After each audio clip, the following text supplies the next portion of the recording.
We're previewing Ohio women's basketball 2017-2018 this afternoon. I'm alongside Bob Boldon, fifth-year head coach for Ohio women's basketball. And Coach, we're at Texas Roadhouse today. And as much as I love talking at your office before every game and before every season, I figured we would change it up and maybe eat some rolls, have some steak here at Texas Roadhouse today. And I think we eat at Texas Roadhouse. It seems like every other road trip anyway. So I feel like this is like your third office, maybe. That's one of my favorites. Absolutely. So, Coach, this upcoming season, it's right around the corner, and I know you got to be excited, especially with this new look in this team. You got 5 freshmen, graduated the winningest senior class in Ohio women's basketball history. I just want to start with first in last year, a third straight year for this whole program, making some type of postseason. I know you guys missed your goal of making an NCAA tournament last year, but you still have to be pretty happy with the result of what you and your coaching staff have been able to do, and to get this team to one NCAA tournament and 2 more years in the WNIT. Yeah, it's remarkable. You know, it's something that didn't even seem really possible when we first started 5 years ago. You know, that team was pretty bad. And to be able to make consecutive postseason appearances and include an NCAA appearance in there is something that's really remarkable and something I'm very proud of, and something that senior class can really hold on to. And you know, I think now our challenge is to kind of start anew and to see what else we can do and where this group can take us.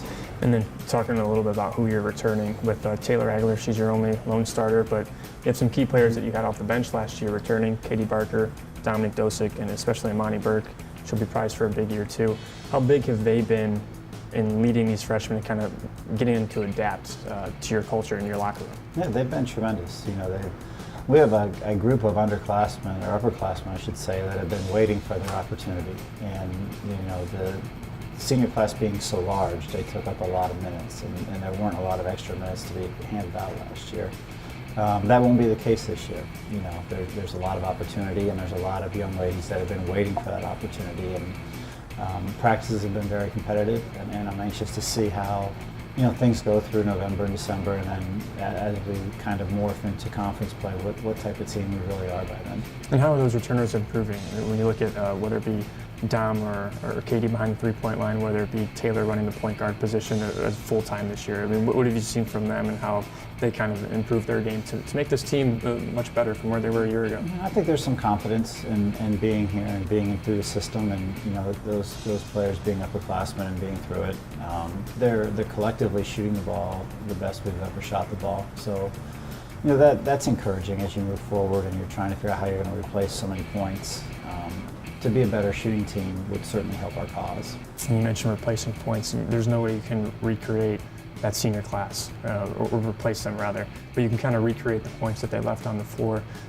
I know you don't want to get into specifics, but I mean, how big are the expectations to kind of fill those points that you graduated last year? Yeah, I mean, there's minutes. There's 200 minutes to be played, and there's a lot of young ladies fighting for those minutes at the moment, and I don't even think it will be the same the beginning of November to the end of November. I think it'll have its ebbs and flows, and there'll be their ups and downs, and you'll see certain players play well and maybe play a lot, and then not play as well and not play as much. And I think it's going to be a very fluid situation through our non-conference schedule, and it's a good problem to have. There's a lot of talent, and they're working hard to kind of figure out their role and what we expect of them, and how to execute the philosophies that we're instilling. So very different in as much as it's a new way of teaching when we've had so many returning starters for the last several years, not just last year, but the year before that as well. So to have so many open spots and kids fighting for those spots, it's made it interesting practices for sure. And then you kind of alluded to your freshmen earlier, how young this team is, and when we first met for the first women's basketball practice of the season, you said these freshmen really don't play like freshmen. So what do they do on the court that, you know, makes them live up to that statement where you say, this is, I haven't had a group of freshmen like this be as good? Right. I mean, they're talented, and they make shots. That's what they do best. They're still trying to figure out how that fits into the framework of our offense, but you know, they've come in with the expectation that there's an opportunity to play, which, you know, like to instill that in every incoming freshman class, but in the past couple of years, there were a lot of returning starters, and even returning fifth and sixth, seventh person off the bench. So while the idea is a nice idea in theory, in practicality, it really wasn't a reality.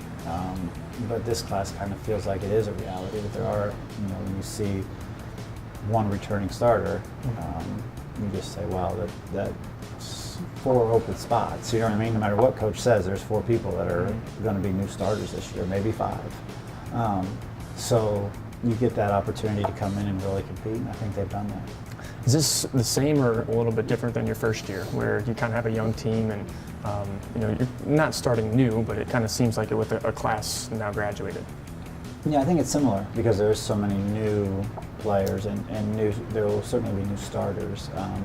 The difference is that the returners here, while they haven't necessarily had a lot of game minutes, they've had a lot of practice minutes and they understand what's going on. They've been tremendous teachers to our young players, and they've been, from a coaching standpoint, it's been much easier on my staff and I having those returners. And those returners are good kids. They do excellent in the classroom. They're very smart. They understand what's going on.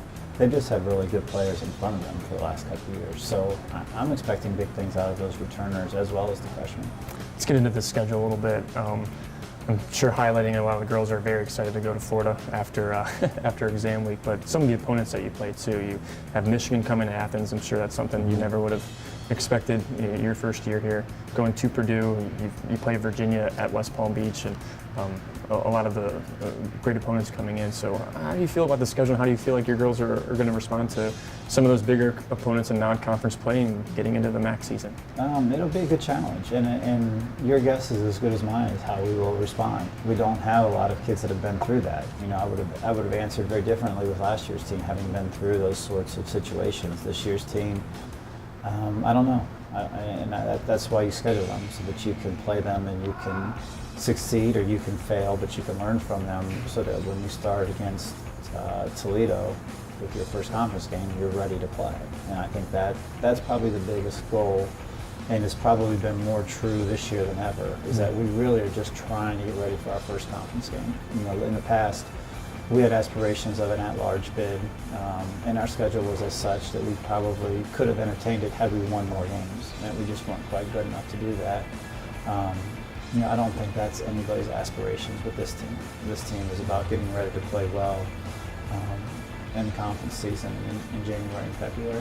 Could it be good not knowing, or is it a little scary not knowing? It's good. It's a good thing. Yeah, it's a different thing, and each team is different by the makeup. Players coming and leaving, and then each personality of each team is a little bit different. So it's been refreshing, and it's been different, and I think most of, from what I can see so far, has been embraced by both our staff and our players, that this is just going to be a new team, it's going to be a new experience, and we're going to make the most of it. And your first exhibition of the year, an old face from your staff from the first couple of years is coming back when you play Walsh. Kate Bruce is coming back. It's got to be kind of fun for you and your staff, and maybe some of the girls who know Kate, some of the returners and bench players as well. Then to play basketball again. I mean, what's the feel once Kate comes back and to finally be shooting a basketball, not for real, but I mean to be in a kind of a live game setting? Yeah, I think that's probably the first game that everybody is. I mean, High Point's obviously our first game, and we've got a scrimmage coming up this weekend. So, I mean, there's other stuff going on, but that's probably a little bit different and a little bit more special because she did have a tremendous impact on the players that are here.